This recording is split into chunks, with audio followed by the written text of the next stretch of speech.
More recent video on Freelee's channel called Why I Hate Kids, where they express this rather haphazardly, like in many of their videos. But I think the main points are expressed well enough that I can critique it here. Right, so we have this lady who is trying to criticize antinatalism using wrong arguments and then putting forth even wronger arguments, so to speak. So she has picked up an argument by someone that they don't want kids because they hate kids.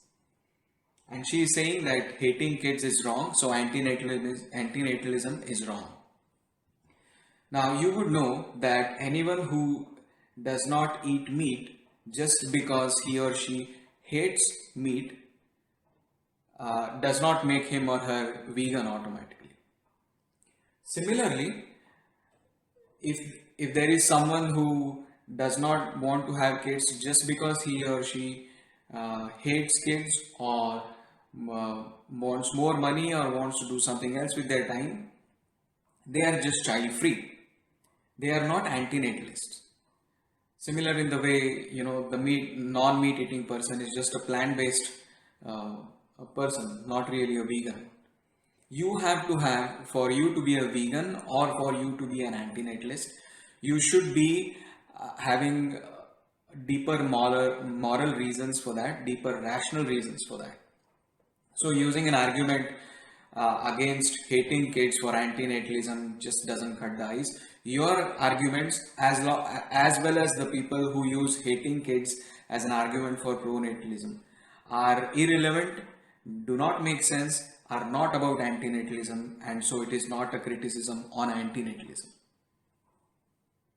I think the same can be said for animals. My dad's a good example. He never wanted any pets when we were growing up, but we always had pets, cats and a dog, and over the years he ended up bonding with them. My mom got adopted a little Jack Russell Beagle mix last year that my dad did not want to adopt this dog, and now they are like the best of friends. It's so precious. And of course, farmed animals. Many vegans and others as well put a lot of value in visiting places like Farm Sanctuary and getting to spend time with these creatures that many of us just view as food, right? I don't think I really like chickens. I would describe myself as a chicken lover, but I think if you gave me enough time, to bond with a chicken, I think we'd probably bond.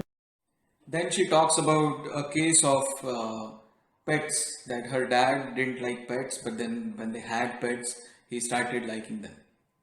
Well, you would know, and I hope that those pets were not bred pets, but were rescued pets. So almost all vegans, if not all vegans, agree that it is wrong to breed pets, to breed animals as pets, and similarly, it is also wrong to breed farmed animals. In fact, being vegan, you are supporting non-breeding of animals.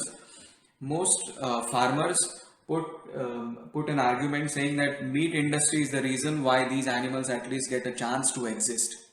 So you, in a way, are siding on that side. Whereas veganism says that that's fine, if they don't exist, that's fine, because look at the suffering they have to go through. So it's fine if you don't exist, rather than going through such a suffering. And that is exactly the argument of antinatalism. So again, your point about having pets and some farmed animal and chicken sanctuaries and whatever, nonsense. Experience that a self-absorbed, I know everything woman who says she'll never have children just doesn't have. How many people, how many women, how many men in their, late teens, early 20s, late 20s, even 30s, have said that they hated children, didn't want kids, never going to have kids, and then went on to have kids, and then went on to say that raising kids was the most fulfilling thing they've ever done. It's not uncommon. So when my sister and I used to say that we're never having children, and my mom would reply, rather smugly, "We'll see."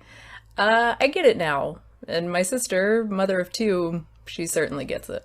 But we've got to think past our own selfish desires to the bigger picture. Parents wanting their children to procreate when they come of age, of course, is not necessarily selfish. Again, for many, having children is the most rewarding experience in their lives, and it's something that, you know, they often credit with making themselves better, you know, more compassionate and more patient people. It's unsurprising that these parents would want their children to experience the same. It really means that those people who are having children are being selfish. I think this is a really skewed view of parenthood. Raising children is hard work and involves a lot of sacrifices on the part of the parents. And if you're raising them vegan, it's probably even harder, given all the Parents wanting children is necessarily a selfish act. There is no one at your doorstep begging you to give them birth. Okay? You give birth to a child precisely because there is a need for your pleasure, for your benefit. You ignore all the suffering in the world. You ignore all the suffering in life. You ignore what is happening in other parts of the world or other economic classes. You ignore that we are 7 billion here, the global warming, the environmental issues, the carbon footprint. You ignore the intrinsic suffering of life just because you want to have a child, just because for your pleasure. Okay, that is necessarily a selfish act. And then if you're trying to sugarcoat taking care of that kids as an altruistic act, you need to look deeper. You created those children. So it's your responsibility to take care of them. That's not an altruistic act. That is a consequence of your selfish act. Ready. Adoption and fostering are wonderful. There's no doubt about it. But I do find it interesting that seemingly none of these pro-adoption vegan couples actually end up adopting or fostering any. Again, this is not a criticism on antinatalism. And what the point here is that you should not be having kids, but if you still do have a need to have them, then adopt someone. That does not mean that if you are not adopting, you are a hypocrite. It just means that you have found out a middle ground between not having your own kids but not adopting as well. Adopting is better, but not adopting is not a criticism for not having your own children. A lot of people are like, oh, you guys are going to have kids because they're going to be like, they're going to change the world, you know, they're going to be vegan leaders, and that's all very nice to think in that way. Hey, that might be a reality, but the chances of it not being a reality are far stronger. Evidence? I don't think we can rely on recidivism rates of vegan adults, which are high, and apply them to kids who have grown up vegan. Well, were you born vegan? How many people were born vegan? They turned vegan by their independent thoughts. So there is always a chance that even if you raise a child vegan, he or she by thinking independently may not be vegan. So why do you want evidence for that? Isn't that obvious? Second thing is that if you take a person who eats meat only by chance. For example, the rule is that he plays a dice, and if the number is 6, he eats meat. For first 5 numbers, he does not. You would not call this a person vegan because he's leaving the decision of whether to eat meat or not on chance. No matter how less or big that chance is. By definition, he is not vegan. Now, by having vegan kids, you are leaving it to a chance. There is always a chance. There is always a probability. So, by definition, you are not vegan then. And you don't have to have kids. You don't have to have kids. Double income, no kids. Dinks. Best lifestyle ever. We wake up every fucking day doing what the fuck we want to do. And non-vegans get to wake up every day and eat whatever the fuck they want to eat. Is this really the kind of message that vegans should be spreading? Conveniently. The message here is do whatever the fuck you want to do as far as you are not causing suffering to other sentient being. And by eating meat or any other animal products, you cause suffering to another sentient being. So be vegan. Similarly, by giving birth to a child, you are causing suffering to another sentient being, namely the child being born as well as the people who are already on the planet, because you are increasing your carbon footprint. So yeah, you miss the point. The point is, do whatever you want as long as you are not causing suffering to another sentient being. I'm telling you, even if you love kids, that's great. Go and volunteer in an orphanage, go and help out at a school, do something like that. You don't have to pop one out yourself. It's your life, make your own decisions. Now don't have kids. Yeah, it makes sense. Oh, and also be a creeper who hangs around at preschools and plays with other people's kids. Yeah, enjoy being put on the sex offender list. That is such a skewing of the argument. What she is saying is you should be volunteering for betterment of children, not being creeps. Do you work for Fox News by any chance? Why do you have to twist the argument for your own purposes? That's not being creeper. That's not being a sex offender. It's being concerned about well-being of existing children. Please don't twist arguments like that. Is she trying to say that bringing kids into the world is unethical because the world is so terrible that they're bound to live miserable lives? For those unfortunate enough to live in a war-torn developing country in perpetual poverty, then yeah, that may be true. Or for those who otherwise aren't financially stable enough to care for a child. But for the vast majority of people, particularly for those of us living in the developed world, we're pretty happy to be alive. Yeah, this was a lady who was lecturing us about having compassion and feelings for other people's well-being. And now, just after 5 minutes, she says that ignore the developing world, ignore the people in other economic classes. As long as you are happy, have more children. Do you see your own cognitive dissonance here? And I'm surprised that a vegan has such a narrow-minded vision. Do you not realize we are all connected? Do you not realize that every single act of us impacts every one of us? We live on a connected planet here.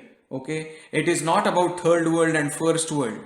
We are all together here. So just because someone else is suffering does not mean you can ignore their concerns and have your own children. I am sorry, you should be compassionate to others' feelings. Yes. We are going to die, and that makes us the lucky ones. Most people are never going to die because they are never going to be born. The potential people who could have been here in my place, but who will in fact never see the light of day, outnumber the sand grains of Arabia. Certainly those unborn ghosts include greater poets than Keats, scientists greater than Newton. We know this because the set of possible people allowed by our DNA so massively exceeds the set of actual people. In the teeth of these stupefying odds, it is you and I, in our ordinariness, that are here. We privileged few who won the lottery of birth against all odds, how dare we whine at our inevitable return to that prior state from which the vast majority have never stirred. Again, you pick up a quote from Richard Dawkins, which is completely nonsense. Richard Dawkins is a great deep thinker. I like him, I respect him, but this quote is completely nonsense for two reasons. One is that those who are not existing are not deprived of anything. So to say that we have an advantage over people who are not existing just does not make sense. They are not deprived. They don't care if you are existing or you have a life or whatever. Okay, so that comparison just throws you off. That does not make sense. In fact, it rather proves that people who don't exist are better because they are not going to suffer. They are not going to die. Then the second thing is that the DNA set has so many permutations and combinations, and we can have so many people. If you want to use that as an argument, you should be pregnant every single year of your life, just like those cows in that dairy industry, because you should be having maximum number of humans. Why to have family planning then? You just sound like a procreating Catholic or something. I'm sorry, that doesn't make sense. We can only delay catastrophe by slightly slowing growth. The only way we can avert it is by fundamentally changing the way that we think and act. Yes, that's exactly. Procreation is a Ponzi scheme. We are only trying to procrastinate our suffering by having more children and by having generations. The way to do it is by radical thinking, by changing our thinking in a radical way, and that is not to procreate. This kind of thing. Second, if it were possible to eradicate humanity, voluntarily or not, would this be a good outcome?